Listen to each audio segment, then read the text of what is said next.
4 principales temas de la jornada. ¿Cómo estás, Mario? Muy bien, ¿tú qué tal, Carla? ¿Cómo están, amigos? Buenas noches. Vamos entonces con los titulares. Vamos. Empezamos con el primer tema. Ejército de Corea del Norte ya tiene autorización para ataque nuclear contra Estados Unidos. Mediante comunicado se informó que amenazas norteamericanas serán aplastadas. Amenaza de guerra afectaría exportaciones peruanas. Por otra parte, el expresidente Alan García afirmó que la investigación de la nueva comisión está destinada a cumplir objetivos de quienes quieren quedarse en el poder. En respuesta a ello, el jefe de gabinete, Juan Jiménez, dijo que la delincuencia se incrementó por indultar o conmutar penas a más de 5.000 reos durante el gobierno aprista. Vamos con el tercer tema. El gobierno afirmó que fallo del caso La Parada es inapropiado y no ajusta derecho, por lo que espera que sea revertido. En tanto, teniente alcalde de Lima llamó invasores de tierras a quienes aguardan volver a excentro de Abastos.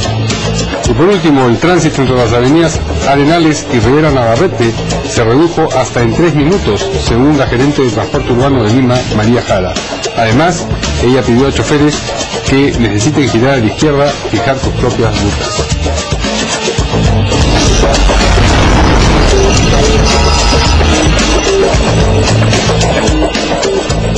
Estamos con nuestros invitados de esta noche. Por un lado está Julio Gagó, congresista de Fuerza Popular. ¿Qué tal? Bienvenido. Y también Juan Cheput, dirigente de Perú Posible y analista político. María Carla. ¿Qué tal? Bienvenido. Empezamos rápidamente con el tema que ha marcado la agenda y es del ámbito internacional, y es que el ejército de Corea del Norte ya tiene autorización para el ataque nuclear contra Estados Unidos. Hay respuesta de la Casa Blanca que advierte de que la amenaza norcoreana del ataque nuclear no ayuda. Textualmente se menciona en este comunicado, no es de ayuda ni es constructiva. Mientras vamos viendo algunas tomas de apoyo de lo que sería la preparación de alguna manera de este armamento que menciona tener Corea del Norte, vamos a empezar ya con la conversación con nuestros invitados. Me mencionan que es imágenes en vivo. De la frontera, ¿no? Ajá. De la frontera entre Corea del Norte y Corea del Sur. Bueno, hay que tomar en cuenta que el Departamento de Defensa de Estados Unidos informó que enviará en las próximas semanas un sistema antimisiles a su base militar en la isla de Guam. Se trata de un sistema único diseñado para destruir cohetes de alcance corto e intermedio, tanto dentro como fuera de la atmósfera terrestre. Esto que estamos viendo ahora, por supuesto, ya no es en vivo, son tomas de las bases norteamericanas de práctica, ¿no es cierto? Bueno, esta decisión tomada por el Departamento de Defensa de Estados Unidos, este movimiento es una medida de precaución, han mencionado, para fortalecer la posición de defensa estadounidense contra la amenaza regional de misiles balísticos de Corea del Norte, y el Pentágono subrayó que continúa atento a las provocaciones norcoreanas y está preparado para defender el territorio estadounidense o de sus aliados, así como sus intereses nacionales, María. Así es. Empezamos entonces con la conversación con nuestros invitados.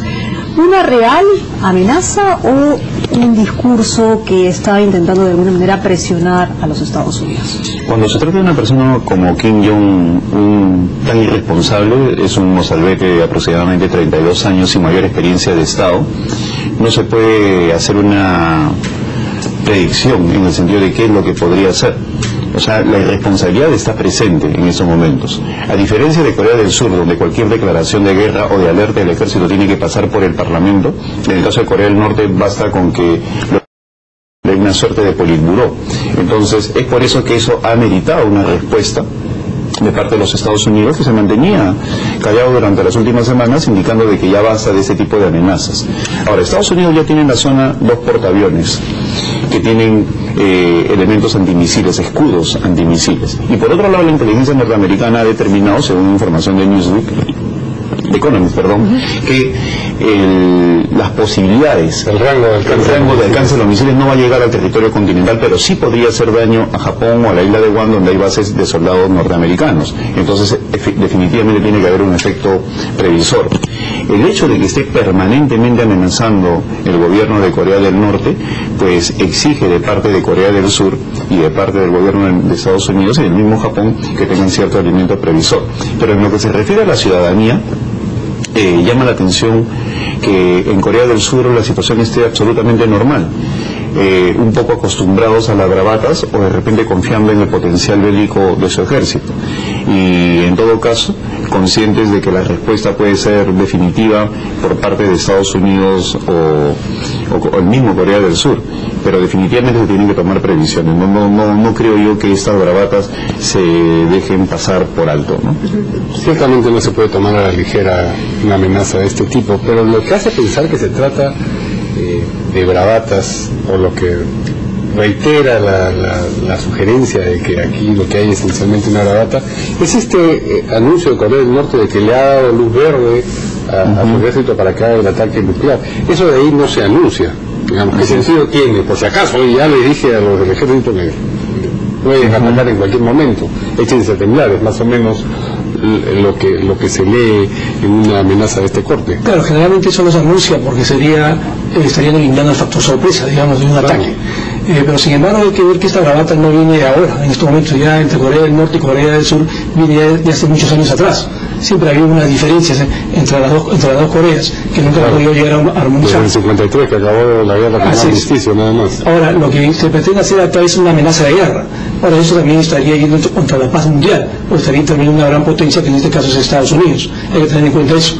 Si bien es cierto, Estados Unidos de alguna manera en este momento se está tomando las previsiones del caso y mucho, o no le hacía mucho caso a Corea del Norte, pensando que efectivamente, como tú bien dices, no iban a realizar estas acciones, y hoy día se adelanta el norcoreano a decir efectivamente ya vamos a iniciar el ataque.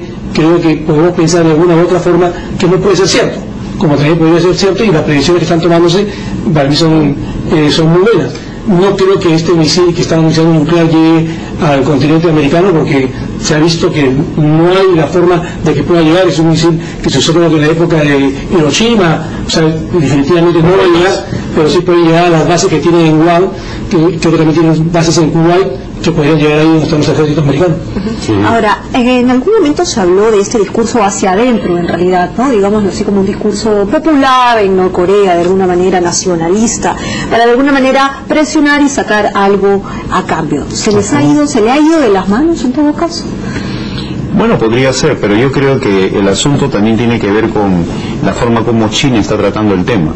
Hasta esto, en los últimos días, China no se ha manifestado respecto a lo que viene a ser su aliado en el caso de Corea del Norte, y se sabe que Corea del Norte está pasando por serios problemas económicos que lo están llevando a hacer una serie de medidas de austeridad y de control del abastecimiento de alimentos que pueden generar en la población algún tipo de animadversión hacia el régimen. Entonces eso podría llevar a este clima que siempre es conveniente para los sátrapos de hacer anuncios de guerra para que de esa manera se consolide hacia adentro el respaldo. Y el papel de China que vendría a jugar en los próximos días sería fundamental, tal vez buscando un apoyo de parte de ellos. Ahora, insistir en la bravata, como bien ha dicho Mario, no tiene sentido porque alerta al enemigo, pero yo creo que acá hay un factor que no podemos dejar de tomar en cuenta, que es el de la irresponsabilidad de la persona que está al frente de los destinos de Corea del Norte. Una persona que ha sido creada en un ambiente imperial, ¿no? Con una psicología, como leía en algún momento hace unos días, engreído, acostumbrado a hacer sus caprichos. Entonces, si a esta persona se le da todo el poder y lo consolida, pues tenemos a una suerte de mono con metralleta al frente de Corea del Norte. Pero parece que no le importa, ¿no? Que no le importa, porque este es un factor que tenemos que tomar en cuenta. Y si alrededor de él hay personas que simplemente siempre le dan la razón, pues obviamente se configura un escenario de peligro para la paz mundial por la irresponsabilidad de ese individuo, ¿no? Sí, la diferencia entre lo que está ocurriendo ahora y, por ejemplo, la crisis de los misiles 60, que es el otro episodio que puedo tenido traer en Cuba, a Estados Unidos. Claro, porque había una amenaza nuclear. Es que Nikita Khrushchev, que era el líder soviético, no tenía estas características que tú estás describiendo en el caso del líder norcoreano, es decir, que llegaba al borde de la crisis, una crisis muy seria, porque ya sí era... y por otro lado teníamos Cuba, que tenía alcance total. Ese era el problema, era que llegaban a Florida, así es, con mucha facilidad. Ahí sí se produjo el... No, y por eso la decisión que definitivamente no podían establecerse misiles por el alcance continental. Claro. Entonces, y ahí sí hubo una presión y un trato a nivel de gobiernos, cosa que no hay, porque es imposible hablar con Kim Jong-un. En ese caso se conoce de cómo hubo emisarios norteamericanos que fueron a Cuba para tratar internamente el problema. El mismo John Kennedy tenía un teléfono roto con Nikita Khrushchev, y al final ellos retiran simbólicamente unos misiles de la zona de Turquía, que ya estaban obsoletos, para generar de que nosotros retiramos los misiles de Cuba y ellos retiran de Turquía una especie de canje. Pero esas posibilidades de diálogo acá no existen. Congresista, a nivel empresarial, digámoslo así, teniendo en cuenta China, que podría ser el aliado de Corea del Norte, ¿no le conviene tomar partido de alguna manera por Corea en este conflicto, ¿no? O en esta amenaza de guerra, que es el término exacto que se le ha dado, ¿no? Bueno, a nivel comercial definitivamente el comercio va a sufrir si hubiera realmente una amenaza de guerra verdadera.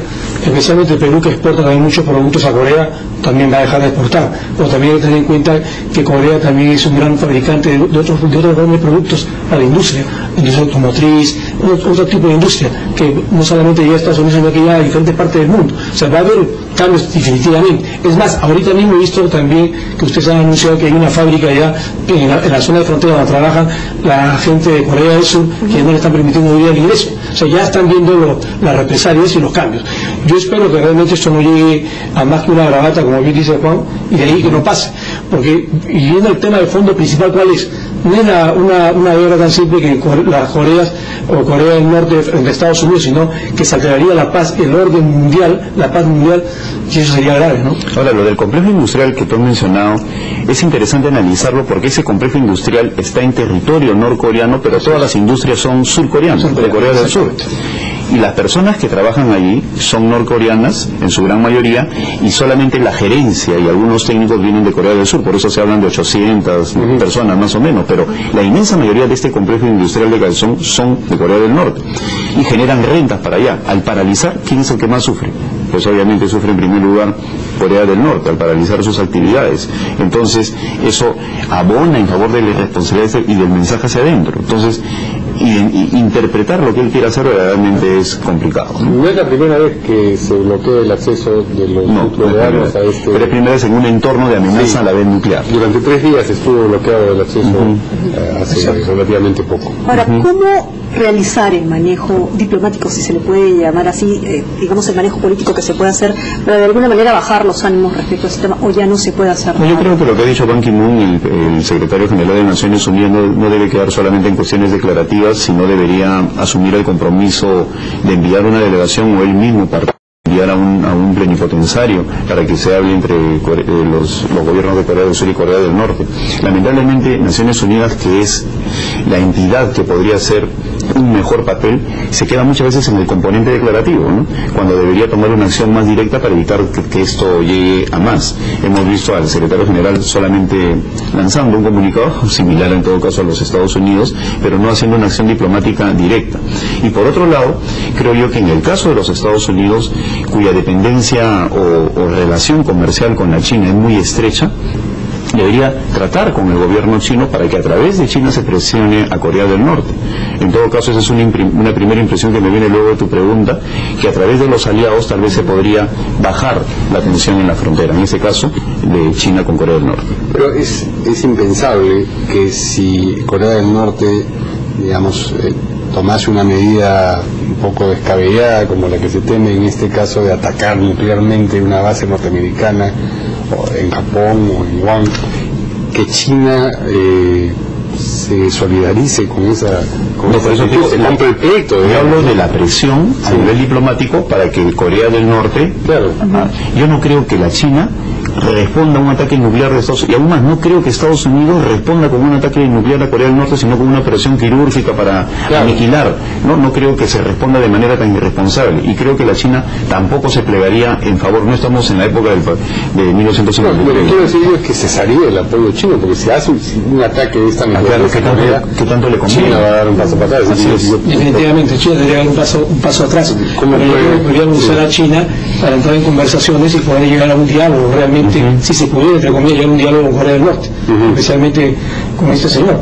Pero usar a China sí, porque China es una potencia respetada en toda esa zona, en la zona del Asia, y China provee de mucho a Corea del Norte. O sea, ahí hay una alianza estratégica que se puede usar a favor de no amenazar pues la paz mundial.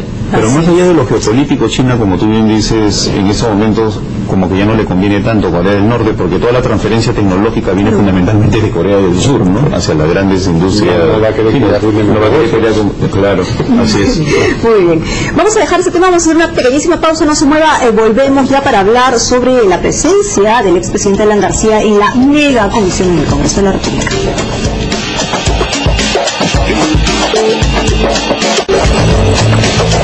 Bien, ya estamos de regreso aquí en Portada, hoy día con el congresista Julio Gagó, de Fuerza Popular, y también con Juan Cheput, que es dirigente de Perú Posible. El tema que nos toca abordar ahora es el que tiene que ver con la presencia del expresidente Alan García en la mega comisión del Congreso, que investiga precisamente su última gestión y que ha tenido un preludio bastante extenso y discutido, que es relacionado con los indultos que concedió el gobierno de Alan García, 400 de ellos a personas sentenciadas por narcotráfico, que agitó un poco pues el cotarro político y le hizo decir a Alan García, entre otras cosas, que él exigía que se pronunciara ya sobre el indulto a Fujimori, el gobierno nacionalista, y también sobre la eventual reelección conyugal, que es como él lo ha llamado. Pero hoy día ha hecho otras declaraciones Alan García que vamos a escuchar. No es posible que se convoque a una persona, a un expresidente de la República, a responder sobre temas que ya están sentenciados. Y como ustedes verán, ya se especifica cuál es la conclusión de la comisión, que encuentra con error y con ilegalidad responsabilidades. Yo creo que esto demuestra clarísimamente que esta supuesta comisión y este trabajo de investigación son solamente condicionamientos políticos dictados desde Palacio de Gobierno para preparar otros planes electorales que tengan que ver seguramente con sus aspiraciones y deseos. Aquí estoy, sin embargo, para responder por todas las preguntas que se me hacen, aunque en algunos casos ya estén cerradas por el Poder Judicial. Pero aquí estoy. Acepté estas reglas en el momento que acepté ser presidente de la República y vengo sin arrogancia, pero sin temor, dejando sí en claro que esto ya está escrito y que se diga lo que se diga, ya está esto destinado a cumplir los objetivos de quienes quieren quedarse en el poder. Muchas gracias. Ya está destinado, ¿no es cierto?, a lo que ya han de alguna manera planteado los que se quieren quedar en el poder, fue lo que ha mencionado. Obviamente hubo respuesta rápidamente por parte del presidente del Consejo de Ministros, Juan Jiménez. Vamos a escuchar. Con el tema de indultos durante el gobierno anterior, realmente es un escándalo. Esto evidentemente ha potenciado la delincuencia y la criminalidad en el país. Ustedes verán la lista seguramente que hemos visto todos, donde se han indultado o conmutado las penas a personas que han cometido delitos de tráfico ilícito de drogas, personas que han cometido delitos de robo agravado. No son delincuentes menores los que han sido indultados o conmutados. De tal manera que distraer lo que es un escándalo para nosotros de lo que son circunstancias políticas, creo que hay un abismo y creo que la prensa responsable debería investigar. Se ha incrementado en gran parte también por el problema de sacar de las prisiones a más de 5.500 personas. Creo que esto es un hecho que tenemos que resaltar también ahora que estamos todos muy preocupados también con la seguridad ciudadana. Sí, el presidente del Consejo de Ministros, el señor Jiménez, no solamente habló de este problema de los indultos y las conmutaciones de pena durante el gobierno aprista, que según él explican en parte el incremento de la criminalidad. Hace poco decía que solamente era una percepción, una sensación de incremento, ahora ya dice que en efecto hay un incremento, sino que también abordó el tema de la eventual candidatura de Nadine Heredia, que es aquello que también ha puesto sobre el tapete Alan García, y él dice: nosotros no estamos aquí, Jiménez, lanzando candidaturas, y en su momento se ha dicho sobre las supuestas candidaturas que se han lanzado. Eso no es parte de la agenda de gobierno, es decir, una vez más, no responde. Pero llama la atención que aborde temas tan directamente políticos el presidente del Consejo de Ministros, es decir, responde atacando al gobierno de García y con la clásica salida equívoca a propósito de si Nadine Heredia va a ser o no va a ser, va a postular o no va a postular a la presidencia, Juan. Sí, que responde, pero de manera muy torpe el premier. O sea, le da elementos al propio presidente García para que pueda argumentar de que efectivamente hay una persecución política. Desde el momento que no zanja respecto a la candidatura de Nadine Heredia, pues está abonando en favor de la tesis de Alan García de que la pareja presidencial, como se suele llamar en el país a lo que estamos viviendo, puedan apostar en algún momento a un tipo de reelección, y luego cuando no zanja y sigue con la ambigüedad, pues obviamente abona. Y echarle la culpa de la inseguridad por los indultos es desfocalizar completamente lo que está pasando. Acá hay un tema muy grave que sí he mencionado inclusive hoy día en un escrito, que es la liberación de más de 3.000 personas por un asunto de narcotráfico. Eso se ha quedado, parece, eso ha quedado, ¿no? El expresidente García ha tenido la habilidad para cambiar desde el día de ayer en este preámbulo, cambiar el foco de la atención de la opinión pública hacia dos temas contundentes. Uno, el de la reelección conyugal, ¿no? Neologismo político, y el otro, el tema que tiene que ver con el indulto a Fujimori. Así es, exigir de que Alberto Fujimori sea liberado cuanto antes. Entonces, el gobierno no tiene pues la capacidad política como para volver a poner las cosas en su lugar. Ahora, el presidente García indica de que hay una persecución de parte del gobierno. Yo le recordaría al presidente García que ese gobierno evitó, a través de sus representantes en el Congreso, que personas como Javier Díaz-Canseco o Heriberto Benítez estén en esta megacomisión. Entonces le quitó peso político. Entonces yo no vería que la cosa viene de allá. Lo que sucede es que hay una serie de hechos contundentes que están saltando, que obviamente lo han preocupado al presidente García. Él es un hombre preocupado hoy en día, lo demostró con las salidas en los medios de comunicación ayer y anteayer. El tema del narcotráfico es muy grave. Ellos han querido decir de que es una cuestión normal. No, son más de 3.000 personas, y si nosotros analizamos lo sucedido en el gobierno de Alberto Fujimori, en el gobierno de Alejandro Toledo y lo que viene de Ollantumala, es como que los indultos sean así, y en la época de Alan García se elevan en todo lo que es narcotráfico.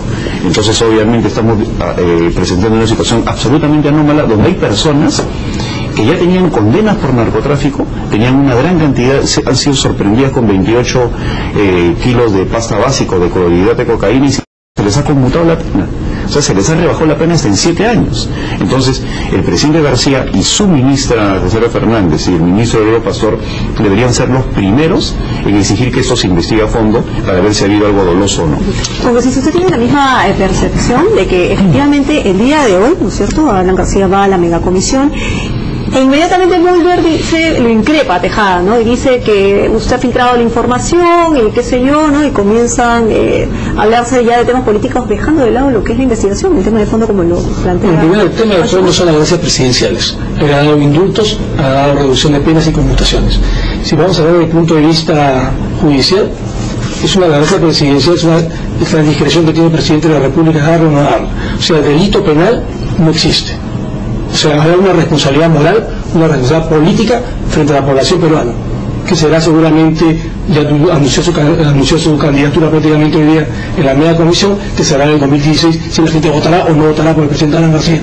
Pero para mí las declaraciones del premier son totalmente desatinadas. Es decir, que ha aumentado la inseguridad ciudadana a raíz que Alan García da más de 5.200 indultos, reducción de penas y conmutaciones. Por favor, o sea, acá se está demostrando realmente la incapacidad de este gobierno en el tema de seguridad ciudadana. Como bien dijo Mario, antes hablaba de una percepción, ahora ya no es percepción, ahora el problema es Alan García. ¿Y por qué viene el problema de Alan García? ¿Por qué sale? Pienso yo que sale a raíz de él habló acerca del indulto Fujimori. Pero en realidad él no ha dicho al presidente que diga sí o no, simplemente ha dicho lo que dijo ya Keiko Sofía Fujimori hace mucho tiempo, y que lo viene diciendo, que de una vez el presidente de la República, diga o sí al indulto o diga no al indulto. Pero la tesis de Alan García es que la mega comisión está manejada o obedece instrucciones desde Palacio porque quieren bloquear su candidatura para que no entorpezca otra candidatura en el futuro.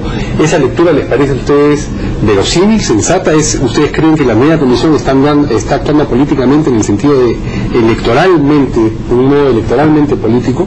A mí lo que quiere decir Alan García es, a mí me estaba atacando ahorita con el tema de los 5.000 expedientes que los he visto, es para que yo no me ponga en contra de la reelección conyugal, supuestamente. O sea, pues no me tocan este tema y yo accedo a ayudarlos a ellos a través de los 4 congresistas que tiene hoy día la bancada fujimorista.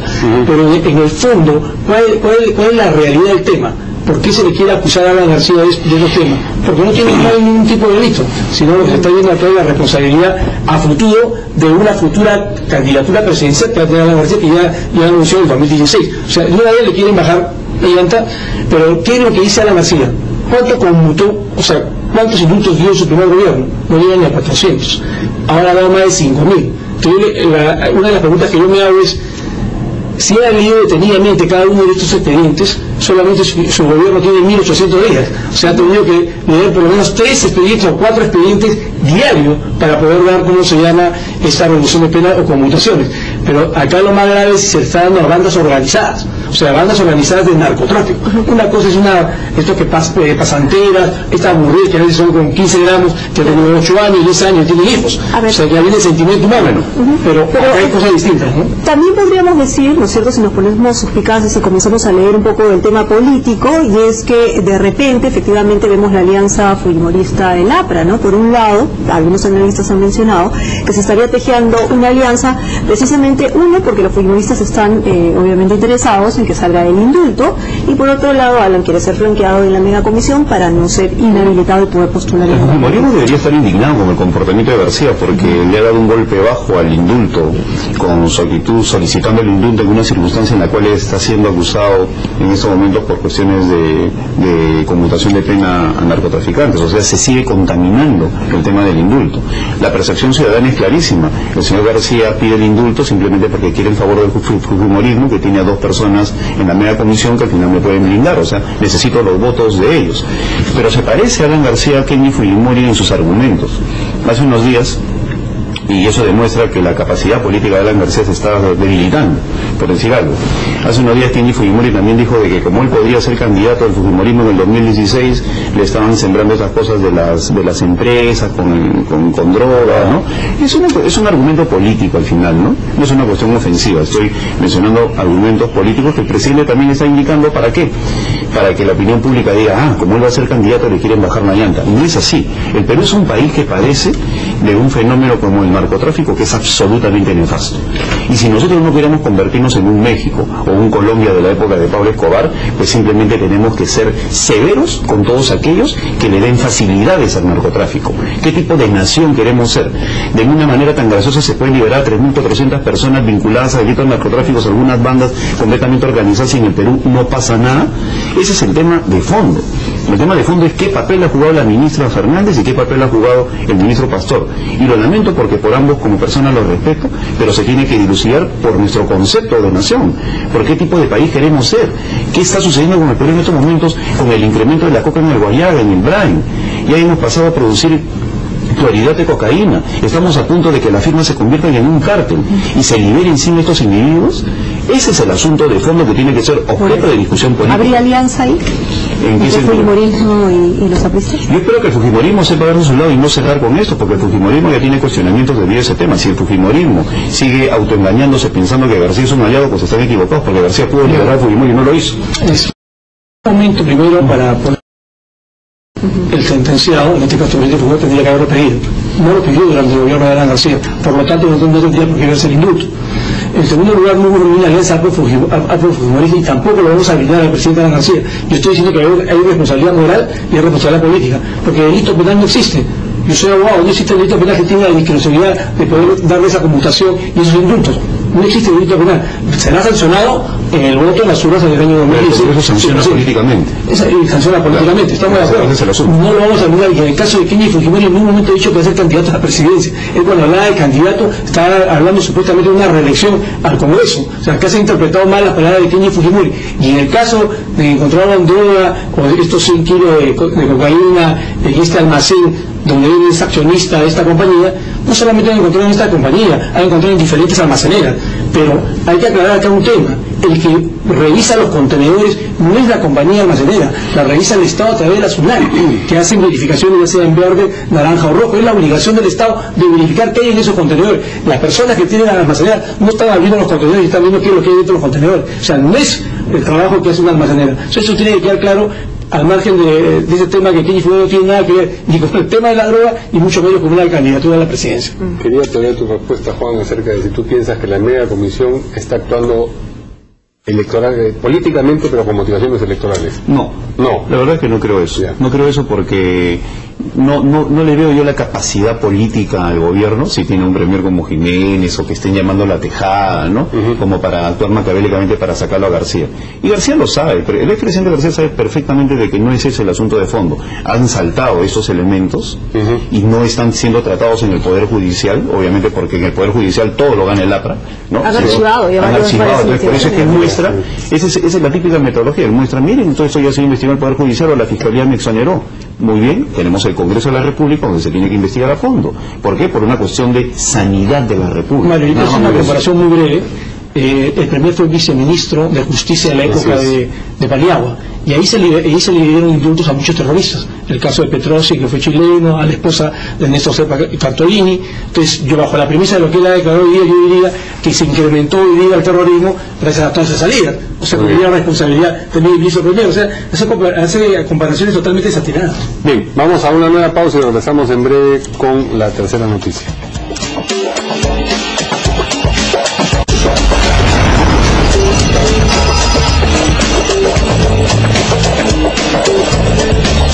Continuamos conversando con nuestros invitados del día: Juan Chetuc, analista político y dirigente de Perú Posible, y Julio Gago, congresista de Fuerza Popular.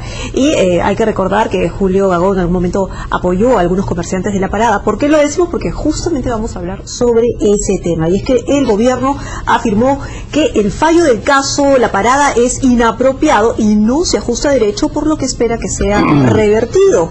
En tanto, el teniente alcalde de Lima llamó invasores de tierras a quienes aguardan volver al ex centro de Abastos. Tenemos declaraciones precisamente sobre ese tema del premier. Vamos a escucharlo.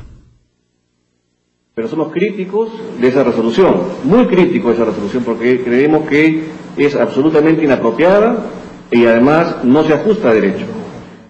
En un habeas corpus nosotros no entendemos cómo es posible que se pueda establecer una reposición de las personas dentro de un local como el que se está planteando en el caso de La Parada.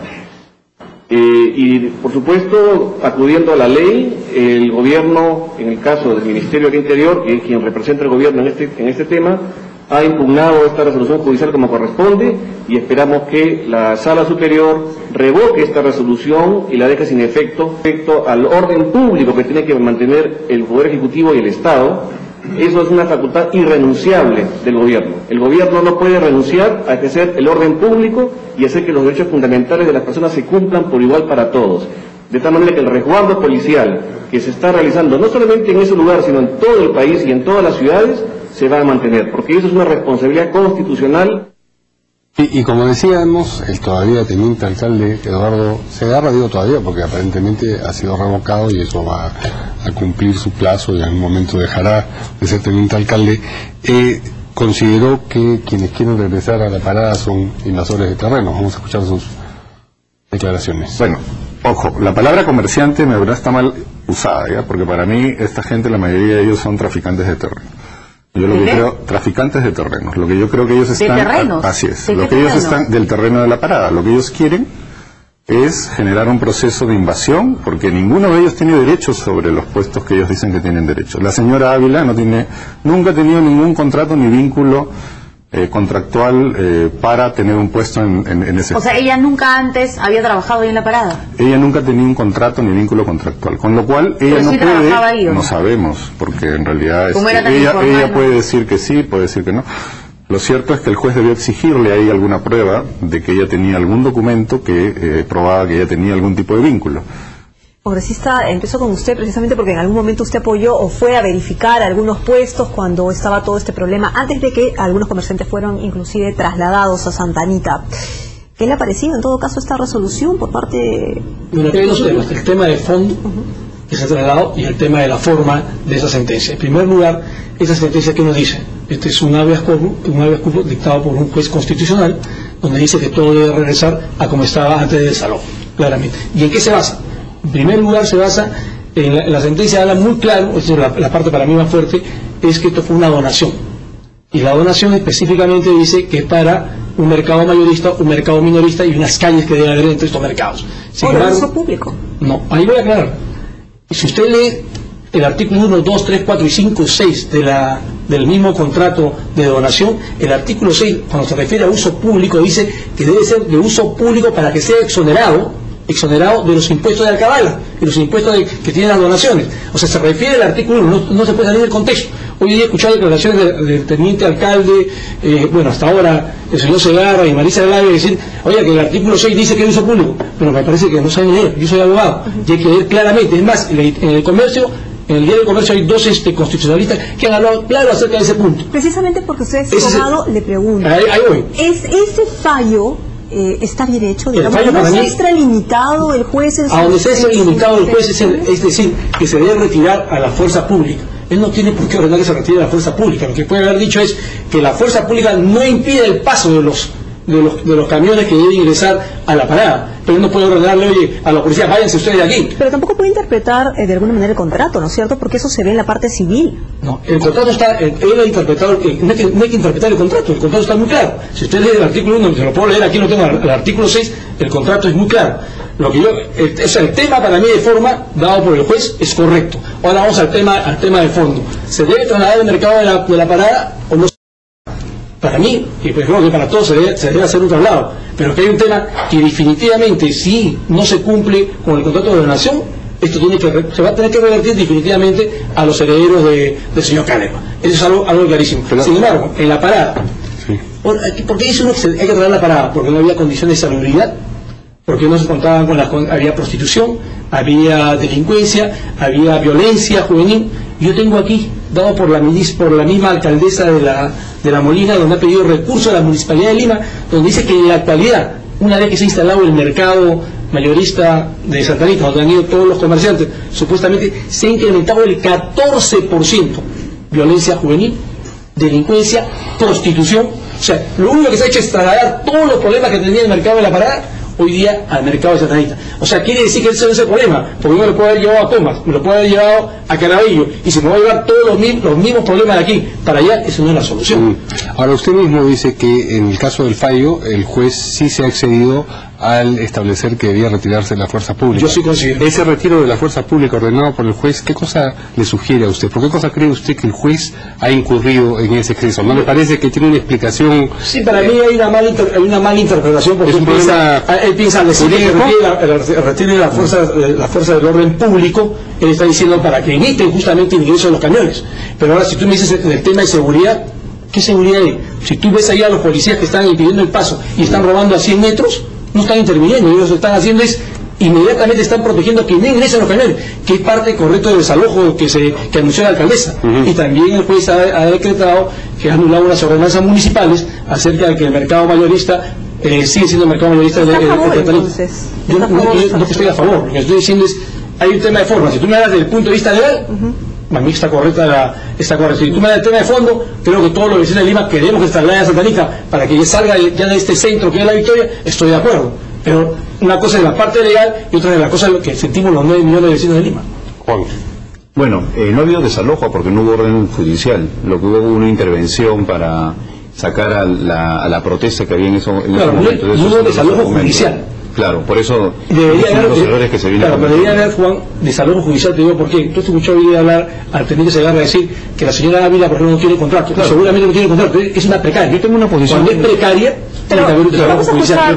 Yo tengo una posición ahí que tiene diversas aristas, ¿no? La primera, mi desencanto hacia algunas autoridades públicas, que el día de ayer la primera reacción fue no obedecer un fallo judicial que no guste o no tiene que obedecerse.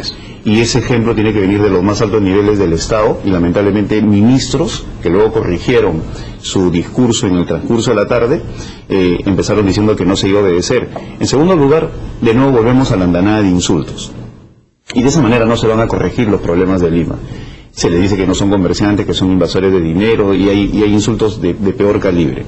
En tercer lugar, hay muchos que están opinando sin haber leído el contexto de la resolución. Nos fijamos en las frases verdaderamente ridículas que pone el juez en su explicación de motivos, claro, pero no se le puede tildar de babosadas o cuestiones así. Eso no es maduro, ¿no? Y eso no es político, y abonen quienes se oponen a cualquier tipo de reforma en la parada. Eso demuestra mucha inmadurez. Y el tema de fondo está en que sí hay un problema de libre tránsito. Hay personas que tienen sus negocios en la parada, y no necesariamente son kioscos, ni necesariamente han estado en el mercado. Y desde el momento de que se colocan los pollos de cemento, estos bloques de cemento, obviamente hay un problema aislado, no solamente de ómnibus, sino de libre tránsito. Y esas personas se están perjudicando económicamente. Entonces, si bien es cierto, todos queremos que mejore la situación de la parada con el traslado de Santa Anita, también es cierto que hay un problema de gestión de la municipalidad, que dejó los pollos y se olvidó de los comerciantes. Y está bien, tendrá planes para hacer un parque, lo que sea, pero hay zonas circundantes que están siendo afectadas. Entonces el problema tiene diversas aristas. No ha habido comunicación con la gente. Hay un juez que puede obedecer a móviles políticos, ¿eh? Pero yo no me atrevería a decir que hubo una bolsa, ¿no? Porque yo, después de haber escuchado a los comerciantes el día de hoy, se trasluce que no hay una bolsa, están indignados por... Pero no, esa convicción no es porque hay una bolsa de dinero. Se está especulando de que hay un móvil político, como es un juez vinculado al partido aprista, quiere hacerle la noche de negra pues a Susana Villarán. También creo que eso se entrega en el terreno de la especulación.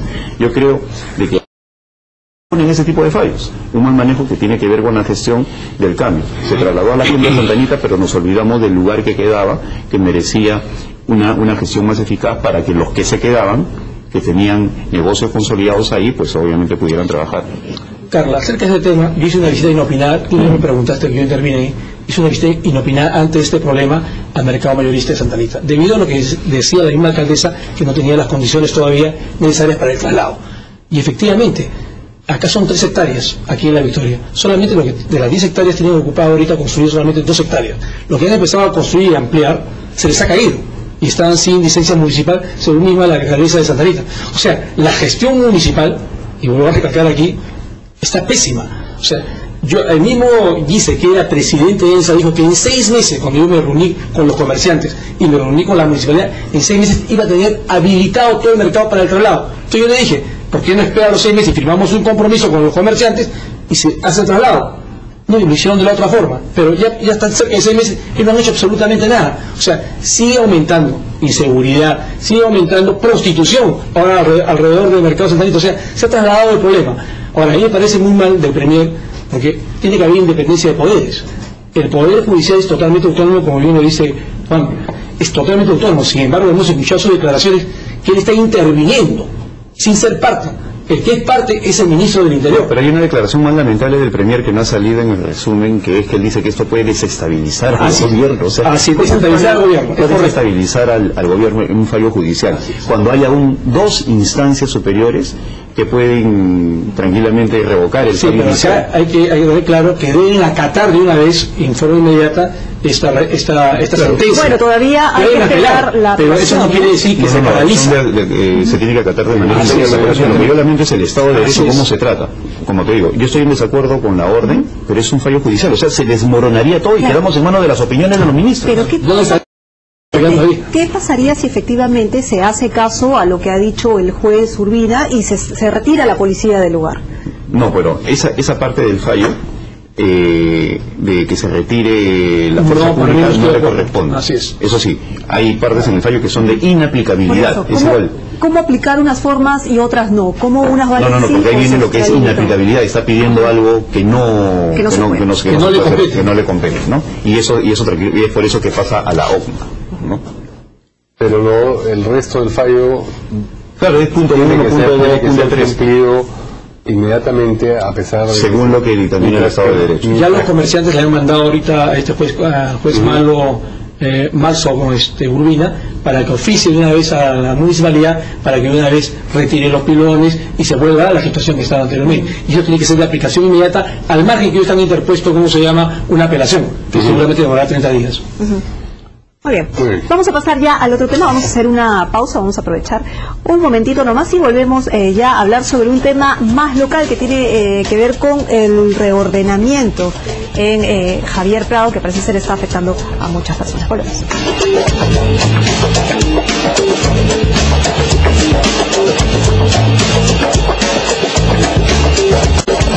Bien, ya estamos de regreso entonces para abordar el tema final con nuestros invitados de esta noche: Julio Gago, congresista de Fuerza Popular, y Juan Cheput, analista político y dirigente de Perú Posible. El último tema tiene que ver, como decía Carla, con un asunto más local, con el reordenamiento vehicular o el tránsito en la avenida Javier Prado, y pues lo que ha ocurrido es que el tránsito entre las avenidas Arenales y Rivera Navarrete, según las autoridades, se ha reducido hasta en 3 minutos. Esto lo ha dicho la gerente de Transporte Urbano de Lima, María Jara. Ella además ha solicitado a los choferes que necesiten girar a la izquierda que fijen sus propias rutas. Vamos a escuchar lo que dijo ella.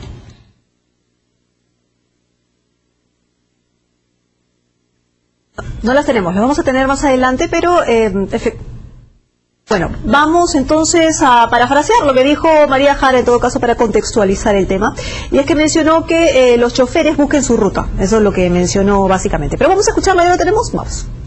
Que los tiempos de desplazamiento han bajado de La Molina hacia San Miguel a 5 minutos y de San Miguel hacia La Molina entre las 8 y las 5 de la tarde a 3 minutos, lo cual ha superado muchísimo la línea base que nosotros teníamos establecido. Nosotros lo que les estamos planteando a los conductores es posibilidades de desplazamiento para que realicen el giro a la derecha y hagan una suerte de oreja virtual.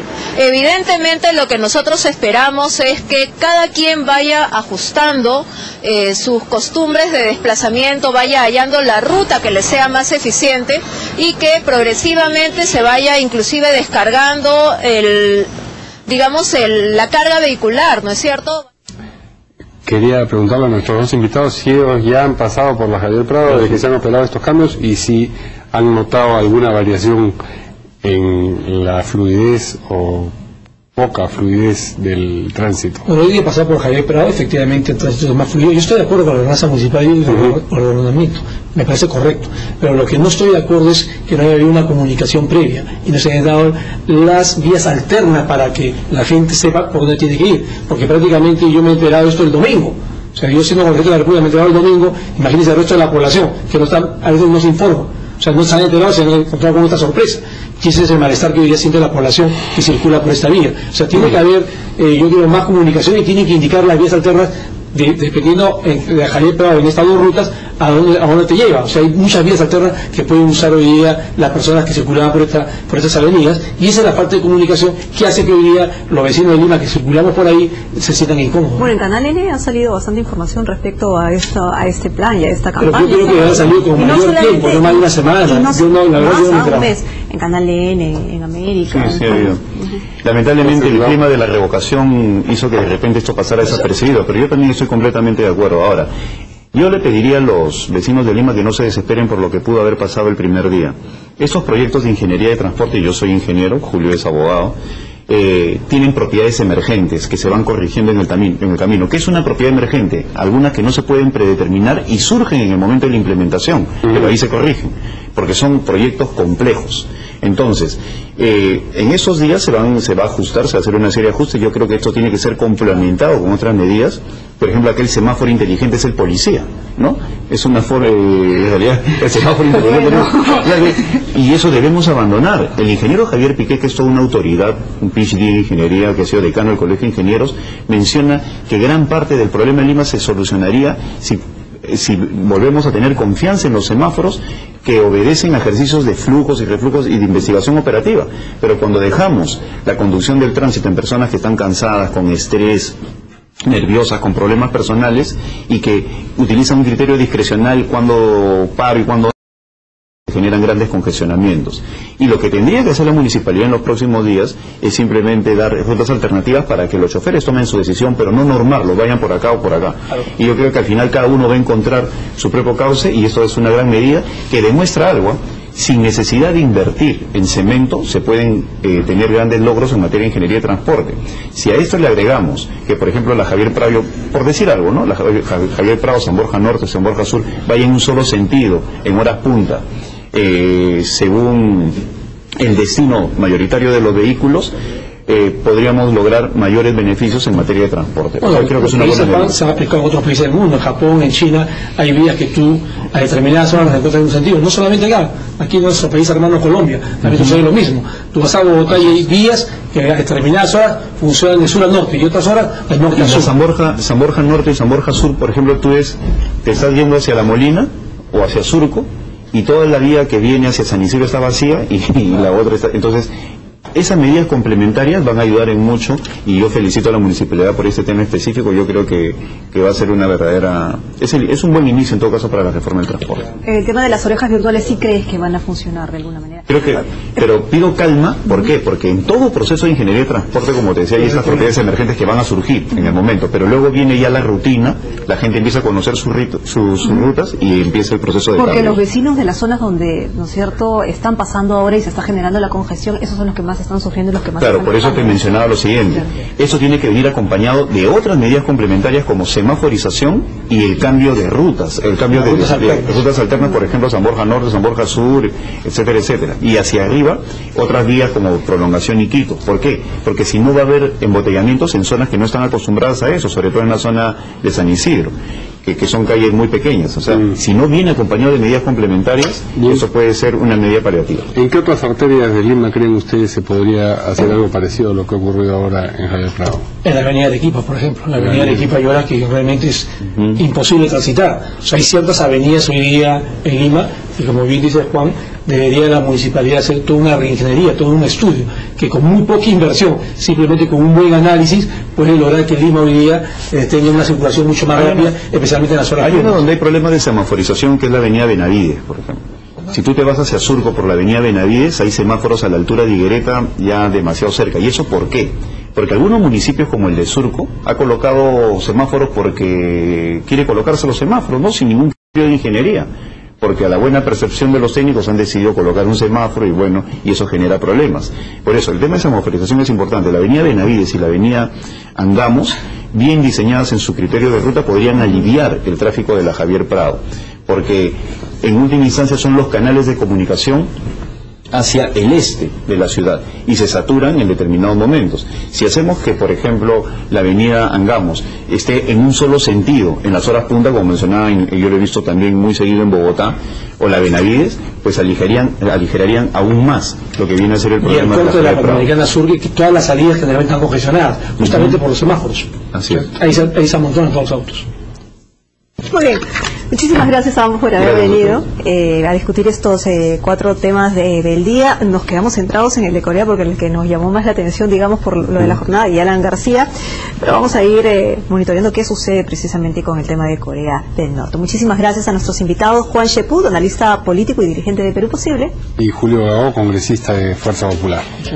Hacemos una pausa.